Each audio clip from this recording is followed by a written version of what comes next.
we go again. What's up, guys?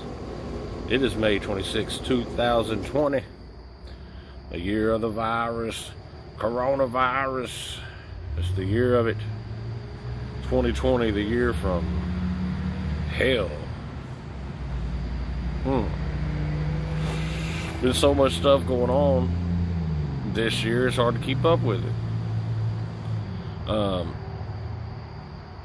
Now, you know, this is my third video doing like actual video recording on the deck with Big Dave. And the first one was like a wrestling review. The second one was just me talking. This will be me just talking. But I did have someone tell me, someone always has to bitch about something. So there's like, fix your light, figure out how to keep your light on. You know, it's a motion sensor light, dummy. I can't just figure out how to keep it on unless I'm always moving, and even then it don't work.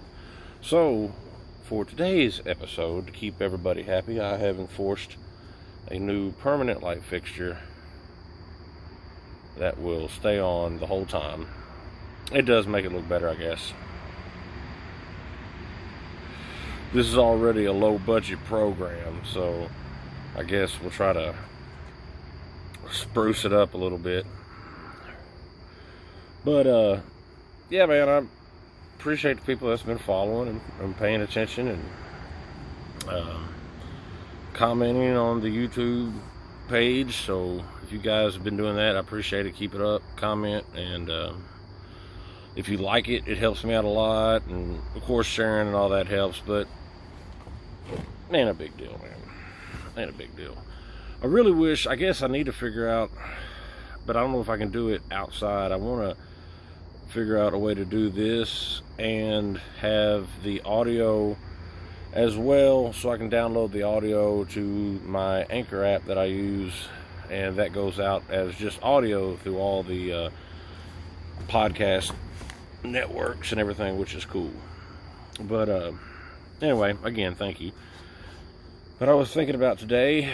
It was a rainy day. I didn't get to do a whole lot. I sat at home and I watched YouTube videos of This Old House reruns, because my dad used to love to watch that. And watched this YouTube video of this guy who makes shit out of concrete, and like he made like a water fountain out of an upside down umbrella, just putting concrete in it. And I was like, oh man, what's he gonna make next? I was so intrigued by this little Asian man that was making all kinds of shit just out of concrete and stuff around the house. But so today I wanted to come out and record. I didn't record yesterday. It was Memorial Day, and I went to my sister's house, and her husband and the kids, and her husband's sister was there, and her kid and husband and his father was there, and it was fun. And my good friend Joe showed up, so we had a good time. But when I got back, I was like, I'm gonna lay down for a little bit. Took me a nap, and then woke up and I put some ribeyes on the grill and ate those. And when I'd taken a nap earlier, it had rained, so I didn't want to come out and do it out here, just because it was kind of damp. Didn't feel like doing it, really, to be honest with you. But I'm back. So it wasn't 3 days in a row. I skipped a day, but we're going to have a good show tonight. Chilling on the deck with Big Dave. You can hear Veterans Memorial in the background, so you can hear all the cars going up and down. You'll hear my air conditioner kick on. You'll see the flicker of my lights. And it's a raw show, very raw. But I was thinking today, I was like, you know, what am I going to talk about? Because I don't want to talk about wrestling, because if you get me started on wrestling, I could go on and on and on. So I said, well, I'll just do the old standby. I'll look at what's going on in the news, see what's happening. I think we all know. But I checked the news, and it's coronavirus, Donald Trump, Twitter, another black man choked in the streets by the police, it's just, ugh. We just don't ever get good news anymore. I don't remember the last time there was a good news story that was happy, you know. But I do want to make my statement with the video, and I don't know the guy's name. I believe it was Jeff something. I don't know, so forgive me for that, because the video of this man getting a knee in the back of his neck and choked to death by a police officer. I can't watch those videos anymore. Just like the video of the guy that was, you know, supposedly jogging, and these two guys who were not police officers, by the way, they both run him down because they supposedly thought he stole something, and they gunned him down, shot him, killed him. And I just didn't watch that video either, because I can't watch that. I don't like seeing videos of like skateboarders, like when they're falling down and breaking their legs and shit. I don't like that stuff. I don't like seeing that shit. So I sure as hell don't want to see somebody get brutally murdered. And there's a part of me that says, you know, David, you should watch these, so you'll have your, you know, you can base your opinion on what you see. But I've already seen this before. The outcome's always the same, and guilty or innocent.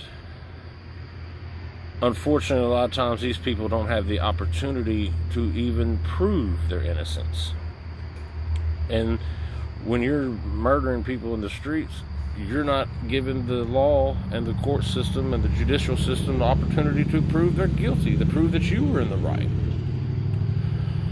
So on both sides of the story, you know what I mean? Like, you're innocent until proven guilty, but you don't have any trial now. You have no way to even prove if this man was innocent or guilty in what they did, because you took the law into your own hands. And it happens way too much. It happens far too much on social media. You see it. I don't believe everything I see on social media, but I mean, I'll be 40 years old in July. I remember, you know, the Rodney King beating. That was a big deal, man. And that's been going on forever. So now that I'm an older man, felt like something was back there in the back. Did you hear that? There has been a skunk running around. But anyway, now that I'm an older man, you know, I have friends that are raising young black men, and it frightens the hell out of me that their kids are in jeopardy just because of the color of their skin these days. And that's sad. That's real sad. So that's when it started hitting me a little different, is when I started, like, yeah, when I was growing up and we were young, you know, you knew it went on, but I was still young and naive to shit, I guess. Now that I'm older, I realize how easily, you know, people that I love, you know, I love their kids just as much as them. So if something were to happen to them because of that, that'd just break my heart. So we got to do better, folks. We got to figure it out. You know, I think sometimes, my dad used to say that back in the day when they hired police, they had to be a certain height, a certain weight, have some type of training background, you know, and stuff like that. And they quit doing it. And it makes me think, you know, I'm a big dude, right? I'm 6'2", 350. I'm not muscular. I'm pretty much fat, but I've been in a scrap or two, and I'm not a badass by any means. I can get my ass whooped just like the next man, but I can handle my own. I can handle myself. At least I feel like I can. 9 times out of 10, I'm going to be the guy trying to defuse the situation, but I feel like I can handle myself. And I feel like a lot of these police officers are scared to death. And to me, that makes you a punk. Because not only do you have pepper spray, a taser, a baton and backup, you also have a pistol. Now, if I pull my gun, I'm pulling my gun to kill. Okay? But I'm not a civil servant either. And, you know, if you have somebody that's more confident and can control their anger, you know, I don't know if some of y'all are bigger guys. You know, growing up, we were always told you got to be easy. You're bigger than the other kids. You can't be as aggressive and as hard on them. You know, take it easy. You're bigger. You know, I feel like I have more restraint and I can control a situation without hurting somebody. But for some reason, we can't get our police force in many ways, still to this day, to properly handle and diffuse a situation. But when you have a white kid shooting up a church, he'll go in there and shoot up 13 people and he walks right out the front fucking door. You ain't scared of him? Or, I mean, is that what it is? I don't get it, man. I just don't understand it. You know, I work a DJ at a strip club. And even though, you know, my technical job is DJ, I got to do security at times as well. On the weekends, I've got guys helping me, and they're big boys. They can handle themselves, and I've got their back, and they got my back. So I find it funny how in that situation we're not using guns or pistols. We're not kneeing people in the neck and trying to strangle them to death. If somebody gets choked out, they get put down and woke up. But we can't do the same thing for some of these officers. And I know there is a lot of people in the police force that are great people and handle themselves properly. And kudos to you. But I just feel like there's a level of fear with these people, and that's why they feel like they have to do that. Because you're a punk. You're scared. Like, I can handle myself, but there was one time at the club, I was DJing, and I had to get across the club to get to where the drinks were. This guy wanted to buy a drink. So I said, "Excuse me, sir, if you don't mind, let me get through here. I need to get a drink." I didn't know who I was talking to. I just turned around because I was in a hurry. This dude was probably 6'5", and I'm gonna say every bit of 350, and he wasn't fat. And I'm telling you, I'm a big dude. This dude was taller than me and bigger than me. Now, he happened to be a black guy. I don't give a shit what color this dude was. He was intimidating. And I looked over at him and said, "Excuse me, I need to get past you if you don't mind, sir." And he looks me in the eyes, and you can tell he had a few. And he says, "I didn't do nothing." And I'm like, "Man, I didn't say you did anything. I'm just trying to get past you here." And he again looks at me. "I didn't do nothing." At this point, I realized, I really don't want to get physical with this big son of a bitch, because I'm going to tell you right now, I can handle my own, but I don't know if I can handle this dude, because he is jacked the fuck up. And he looked jacked up like in more ways than one at the time. Luckily, I had some guys there with me that night, and they kind of seen me talking to this guy, and they walked over, and I'm like, "Hey, it's okay." Some of his buddies came to him and was like, "Hey, this guy's cool. He's just doing his job. Let him do his thing." They're like, "Hey, Biggs, we got him." But in that situation, I mean, hell, I'm guaranteed to be frightened for my life or something. But I mean, I feel as if I can still, not frightened for my life, I feel like I can still, even in that situation, with this big power lifter motherfucker who, to me, a regular man ain't gonna pick me up. This big motherfucker could have picked me up and slung my big ass. But, you know, I knew I had backup. I knew I could talk my way out of it, you know, in a way. I mean, there's ways of handling things. Now, if he would have tried to attack me, then I would have, you know, at least tried to defend myself. But my whole point of this is, even in that situation, I'm not scared, but if you know you have backup, if you know you have weapons, if you know you have things to detain an individual, what is the problem? You're wearing a bulletproof vest. Like, what is the problem? If that man is hyped up on PCP and coming at you, you hit him with the taser, you hit him with the mace, you hit that motherfucker with the baton, and he's still coming at you, shit. Pop that motherfucker in the leg with the real gun. I bet you he don't come at you no more. You ain't gotta kill him, but if that shit happens, I swear to God, people wouldn't even have a problem with it 9 times out of 10. They're like, man, that man was gonna kill that police officer. He was hyped up on PCP or something, you know? But we don't even get that opportunity. They don't even allow it. You know, they already have the man down from what I saw. And I mean, the picture I see, the man's knee is right in the back of his neck, man. Right in the back of his neck. And you're putting all your weight on the back of that man's neck. I mean, you killed him. Flat out. And now they've said those people have been fired. And, you know, here's the deal. You can fire them. You're going to give them a pension. They'll probably move to another force from another fucking state or another city. What you need to do is better training for your officers on how to handle these situations. There's better ways of handling things. I didn't mean to go on a 15-minute rant about that, but I did.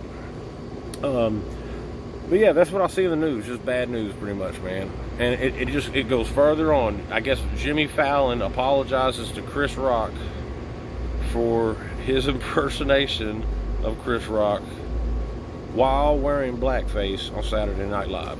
Now, hear me out on this one. How many dumb motherfuckers are going to keep doing this shit until you realize somebody's not going to find it funny? I mean, does Jimmy Fallon not have a fucking agent? Does Saturday Night Live not have a fucking terms and practices? Or do y'all really think, was Jimmy Fallon sitting there getting his fucking face painted up in blackface thinking this is going to be so funny, people are going to love this? No, you dumbass. People, look, this is an announcement for all white people of any pigmentation white in the world. Do not wear the blackface shit. If you have not figured that out by now, that offends black people. Guess what? You don't know why it does, but I'm telling you right now, it does. So, if you ain't figured that out by now, we're way further off than I thought, man. Like, Jimmy Fallon is a well-known motherfucker. Like, if I was Jimmy Fallon's agent or manager, and they're like, oh, we've got this great idea, we're going to dress Jimmy up in blackface, and then we're going to have him in, oh, nope, stop right there. That shit ain't happening, and he ain't going to wear that shit. Period. Period. You should know better, bro. You should know better than this shit. Like, come on, you do owe that man an apology, and you need to fire whatever fucking publicist you got. What a fucking idiot.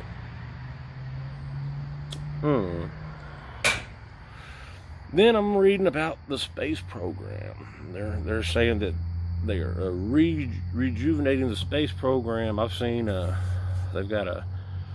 we now have a United States Space Force, and people think, you know, that this is a bad idea. I don't necessarily think it's a bad idea, because I guarantee you other countries are putting shit up in space. Just, you know what I mean? So it's like a video game, like a civilization game. If your country can come up with gunpowder and guns and shooting fucking automatic semi-rifles at people, and we're over here still flinging knives at you, then we got to catch up, or we're gonna take over, you know. So, and technology moves so fast, and you know, if there is ever going to be any kind of future, I think we need to be watching what's going on around us better. course, you know, my religious beliefs, I believe that when it's time, it doesn't matter. I mean, there's a set date, and then, you know, but again, you know, there's a reason God gave us a brain too. So also read that there's nearly 100,000 coronavirus related deaths now, I guess, in the United States, right? Or is that all worldwide? Either way, that's a lot of fucking people. I don't know how many of these people would have died anyway if they'd caught the flu. I don't know. From everything that I've heard about this virus, is it's a very weird virus, and it doesn't act like a normal virus, and it affects people differently. It's just, I don't know. It's just like some people get it really bad and they die from it. Other people have a way of kicking out of it and being just fine. But my question is, for the people who contracted COVID-19 during this time, when it comes back around next year, because you know something's coming next year, will this virus mutate again? Will those people be immune to this strain because they've already had it? Who knows? But, you know, I understand we have to open up. We have to get back to normal. But comment down below. Do you think that it's too early to start opening things up? I think we're doing it slowly, and that's okay, because you never know, man. Like, it was Memorial Day, and I seen pictures of people out at the beach and pools, and they weren't giving a damn about no COVID at all. They wasn't worried at all about it. They was just, let's hit the beach, baby. Take the kids in a big old cesspool of fucking debris and piss and shit. And I made a comment on Facebook. I don't think after this COVID, I don't think I'll ever get in another pool again. I'll never get in another public pool again in my life. I know that.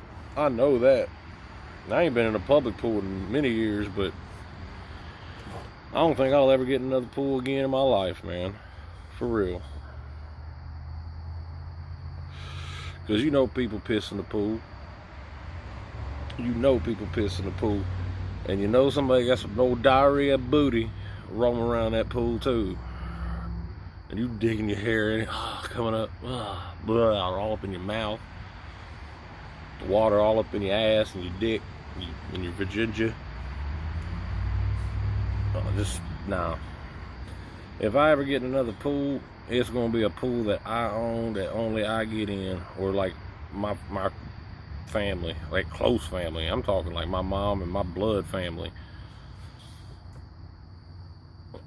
But anyway, people didn't give no shits. They own it. So, and I think more people get it. I think we're starting to see a little bit of a dip, and then they're gonna open shit up and it's gonna go back up again. And everybody's going, oh my God. But what do you do? I mean, are you supposed to just sit in the house until all the germs are gone? You can't do that, man. You can't. And,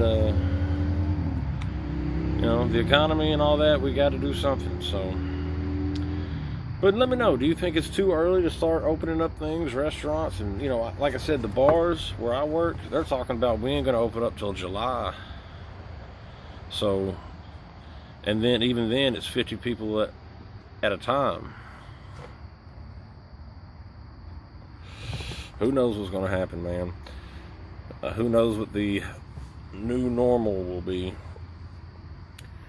I also read somewhere where there's a lot of people upset because there's more unemployed people there's many unemployed people making more right now than they would from their jobs if they were working their regular jobs. And a lot of people are upset about this. I get your pain. I feel you. I understand that. But why do you care really that these? I mean, it's not like this is going to last for these people. It's not going to last. Either A, they're going to open shit back up and they'll go back to work, or B, they're not going to open back up and they got to find another job. And guess what? Unemployment benefits for this will cease and desist. So, and the extra $600 and all that stuff people are getting, that'll end. So, you know, let somebody have something. Shit, why you gotta be such a hater, man? Cause I'm out here breaking my back, goddammit. You motherfuckers are making more, you and beat other people. Okay, I'm sorry, I didn't make the rules. I mean, shit, if it was you though, you'd be wanting it. I guarantee it. You'd be like, where's my check? You know? So, I mean, if somebody gets a little something over you, I understand it sucks to know that you're working for your hard-earned money, but at the end of the day, this is coming out of their unemployment. This is coming, they're going to get taxed for this. So it's all going to work itself out. And please don't think that this is something that's going to last forever, because it's not. And if you're one of the people that's drawing this unemployment right now, and like myself, you know, I've got until July on this because bars are the last place to open. I didn't choose that. I didn't want to shut down from the beginning, you know, but they shut us down. What do you want me to do? Be mad because I'm making more money? No. And I'm not necessarily sure I'm making more money, but I will say if I didn't have it, I would be hurting for real. But you know, I understand it. If you're one of those people working a 9 to 5 and you're busting your ass, putting yourself and your family at risk of catching the virus and all that, dude, I get it. Trust me, I get it. But you know, you shouldn't take it out on the people that's getting it, and you shouldn't try to stop them from getting it, because shit, if you can get one right now, get one. If you can get up, get up, because things are going to change. And like I said, this ain't going to be around forever, and when things do get back to moving, you know, some of these people that are getting paid more than they normally would, hopefully, you know what I'm saying, they're doing something smart with their money. But if they're not, and they're just spending it back into the economy, well, I mean, that's what it was for. Or at least the stimulus was. They're taking the money and moving it back into the drugs. People's been doing that with their unemployment checks for years. So what are you gonna do? What are you gonna do? Last thing I want to talk about real quick. Like I said, I would love to figure out, if you know how I can do that, if I can get the audio from the video without using a microphone and a mixer and a recording program. If you know how I can get the audio from this transferred to like a MP3 file or whatever, so I can move it to the actual podcast channel, let me know. Because I'm trying to get like Joe Rogan. This man just signed a $100 million deal to be exclusively on Spotify with his podcast. He has gone on record as saying it feels gross because so many people are struggling right now, and he's getting a $100 million deal from Spotify. I get what he's saying, because I guess he's a nice guy, and that's really the right thing to say in that situation. But you still signed the deal, and you'd have been a fool if you didn't. But I do worry about, you know, Joe Rogan for many years, dude. He's like the king of the podcast game. Like, he's the one that got it popping. And he's always done it on his own without any kind of influences. So I wonder if they'll try to censor some of his stuff he talks about, things like that. Because if they're paying you $100 million, they probably expect you to tote the line, you know what I'm saying? Walk the line, tote the mark, walk the line, as they say. But anyway, $100 million. what would you do as I end this conversation and you leave this comment, like, share, subscribe to this channel, and if you hit the icon, little bell,